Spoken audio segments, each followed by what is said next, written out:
माननीय सदस्य माननीय श्रीमती संगीता कुमारी जी 7 मिनट। माननीय सदस्य संगीता कुमारी जी 7 मिनट।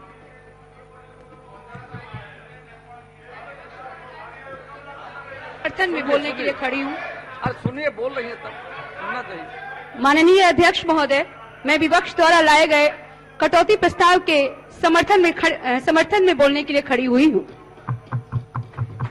मैं धन्यवाद देना चाहूंगी राष्ट्रीय जनता दल के आदरणीय लालू प्रसाद यादव जी को।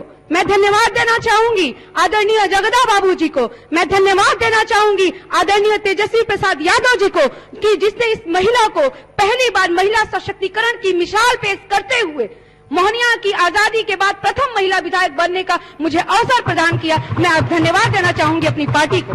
साथ ही मैं धन्यवाद करना चाहती हूँ मोहनिया विधानसभा की समस्त जनता का मैं तहे दिल से आभार प्रकट करना चाहती हूँ कि जिन्होंने मुझे इस लोकतंत्र के मंदिर में आने का अवसर मुझे प्रदान किया। मैं आजीवन इसके लिए मैं आभारी रहूंगी। मैं सभी माननीय सदस्यों के बीच में मैं पहली बार बोल रही हूं, इसलिए मैं आप सभी को भी मैं सादर प्रणाम करती हूं। शिक्षा की बात चली है और शिक्षा की बजट पर हम कटौती प्रस्ताव पे बोलने का अवसर मिला है और शिक्षा की बात हुई और बार-बार सदस्यों के द्वारा कहा रहा है।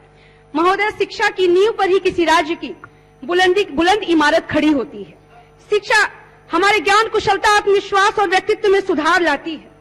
शिक्षा ही मानव में मानवता के सही मार्ग को दर्शाती है। लेकिन वर्तमान में बिहार की शिक्षा व्यवस्था का हाल जो है वो किसी से छिपा हुआ नहीं है। चाहे स्कूली शिक्षा हो, चाहे प्राथमिक शिक्षा की मैं बात करूं, चाहे मैं उच्च शिक्षा की मैं बात करूं, हर दिशा में ये सभी जानते हैं कि जो बिहार की शिक्षा व्यवस्था है वो सब गर्त में है। बच्चे बीच में ही पढ़ाई छोड़ने के विवश हो गए। सवाल उठता है कि आप शिक्षा की बात करते हैं, प्राथमिक शिक्षा का स्तर आज के समय में क्या है? आप भवनों की बात करते हैं, जिस मिड डे मील की बात करते हैं। मैं प्राथमिक विद्यालय के बच्चे जो होते हैं वो मिट्टी की तरह होते हैं। हम चाहे वो जिस आकार में, लेकिन पहली से 5वीं तक के बच्चों को जो शिक्षा दी जाती है, आज सरकारी विद्यालयों की मैं बात करना चाहूंगी। जिस विद्यालय आज के बच्चे एजुकेशन की बात नहीं करते, आप उसकी व्यवस्था करते हैं कि कुपोषण के शिकार जो हमारे देश की अर्थव्यवस्था है, उस बच्चों के खाद्यान्न के लिए तो दोपहर में आप देखो कि जो अपराह्न में बच्चे घंटियां, थाली और चम्मच बजाते भेजते हैं कि हमें भोजन मिलेगा। जिस गुणवत्तापूर्ण शिक्षा की बात करती है सरकार, हम आपसे पूछना चाहते हैं कि भवन है, कुर्सी नहीं। आज भी मैं कैमूर जिले से आती हूँ, आज भी मैं अंबेडकर नगर भभुआ के वार्ड नंबर 14 के अंबेडकर नगर का दलित बस्ती है, वहाँ की प्राथमिक विद्यालय की भवन आज भी अगर कोई देखे तो जर्जर अवस्था में। सरकारें आती हैं और वहाँ की सरकार कभी किसी ने सूद नहीं ली। इसलिए सूद नहीं ली क्योंकि वो दलित बस्ती का वो विद्यालय है। जिस चरवाहा विद्यालय की आप अपमान कर रहे हैं, उस चरवाहा विद्यालय के संस्कार से ही आज मैं विधानसभा में खड़े होने के लायक बनी हूँ। उस चरवाहा विद्यालय के संस्कार ने ही मुझे उस योग्य बनाया है। और भूलिए मत, वो विद्यालय समाज के दबे कुचले और शोषितों की मुख्य धारा में जोड़ने की बात कर तो सरकारी विद्यालयों में आपके बच्चे नहीं, आपके महानुभावों के बच्चे नहीं होते हैं। आज भी बात को माननीय सदस्य ने एक बात कहा, आप अपने गांव का जब जाती होंगी तो आप एक टूर करने जाती होंगी। आपने गांव की निवासी नहीं है जो आपने छप्पर की बात कही है। हमने तो उस समाज के दबे कुचलों को बात की, उस घोगा चुनने वालों की लाया, हमने उस जूता सीने वाले को उस मनोबल बढ़ाया कि आओ शिक्षा ग्रहण करो, तुम भी जागरूक बनो, तुम भी समझो कि तुम्हारे बाबा साहब भीमराव अम्बेडकर ने जिस संविधान की परिकल्पना की थी, उस संविधान में तुम्हारे क्या अधिकार है। सामाजिक समीकरण को भी याद करना होगा।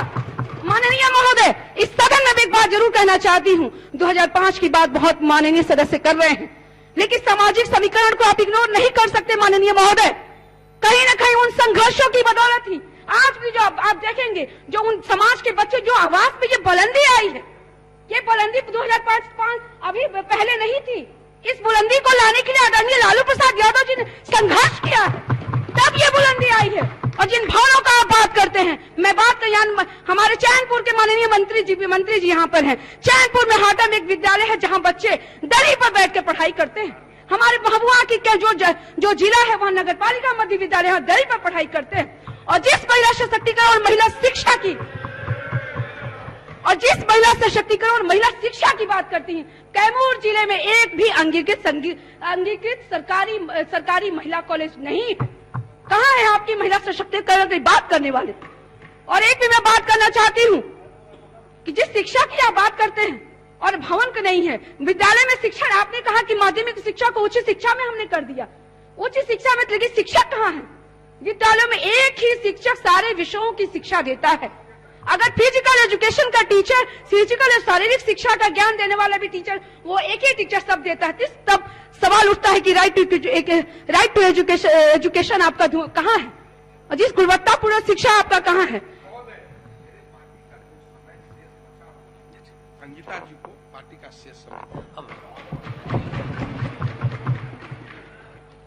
माननीय महोदय, आज शिक्षा विभाग में सरकार दावे करती है कि बजट में प्रावधान किया जा रहा है, लेकिन शिक्षण कार्य को छोड़कर एक मांग मैं जरूर करना चाहती हूँ कि सभी गैर शैक्षणिक कार्य जो आज के परिवेश में शिक्षक गण कर रहे हैं, चाहे वो जनगणना हो, मिड डे मील हो, भवन निर्माण हो, ये शिक्षक को आपने शिक्षा कार्य के लिए लगाया है या मतगणना, जनगणना और भवन निर्माण के लिए लगाया है?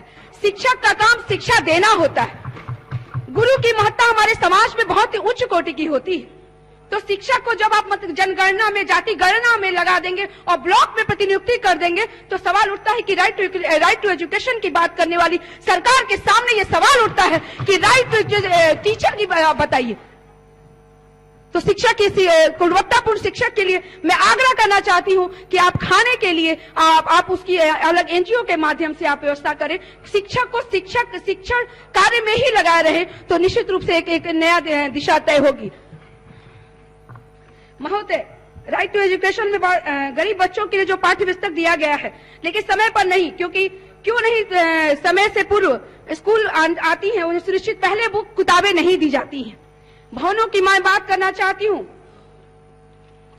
35% शिक्षा संस्थानों में शिक्षा की कमी है महोदय।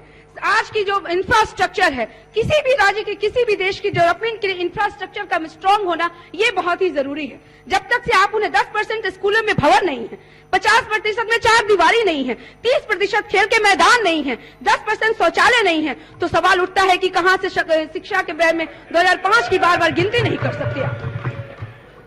विश्वविद्यालयों की बात आप देखेंगे कि डिग्रियां लेने में बच्चे 5 डिग्री लेकर बैठे हुए हैं और 7 साल तक इंतजार करते रहते कि अब हमें डिग्री मिलेगी, अब हमें। ये स्थिति है विद्यालयों और महाविद्यालयों में पढ़ने वाले बच्चों की। शिक्षकों की कमी। और मैं एक बात जरूर कहना चाहती हूँ महोदय, मैं कैमूर जिले से आती हूँ और जिस परिवेश में मैं एक महिला हूँ और मैं जिस समाज से आती हूँ, शायद राजनीतिक परिपाटी में मैं पहली आई हुई हूँ। एक बात जरूर कहना चाहती हूँ कि अगर पंचायतों में महिलाओं के सशक्तिकरण के लिए, बच्चियों के लिए अगर विद्यालय खोल दिया जाता है तो निश्चित रूप से महिलाएं, बच्चियां और सशक्त होंगी। ये एक मैं पहल करना चाहती हूँ। अगर ट्यूशन जाती है जिले तक तो कई तरह की छेड़खानी और किस तरह की समस्याओं का सामना करना पड़ता है, जिस तरह आए दिन समाचार पत्रों में देखने को मिलता है। और जब तक महिलाएं सशक्त नहीं होंगी, किसी भी समाज की परिकल्पना हम नहीं कर सकते हैं। तो आधी आबादी को सशक्त करना बहुत ही जरूरी है महोदय। इसलिए मैं आग्रह करना चाहती हूँ कि महिला महाविद्यालय हमारे जिले में खोला जाए, बच्चियों के लिए एजुकेशन पे हर पंचायत में व्यवस्था की जाए। और एक बात जरूर कहना चाहती हूँ कि तुम्हें है शौक अगर बिजलियां गिराने का, तुम्हें है शौक अगर बिजलियां गिराने का, तो हमारा काम भी है आशियां बनाने का। सुना है आप हैं, तुम्हें है शौक अगर बिजलियां गिराने का, तो हमारा काम भी है आशियां बनाने का।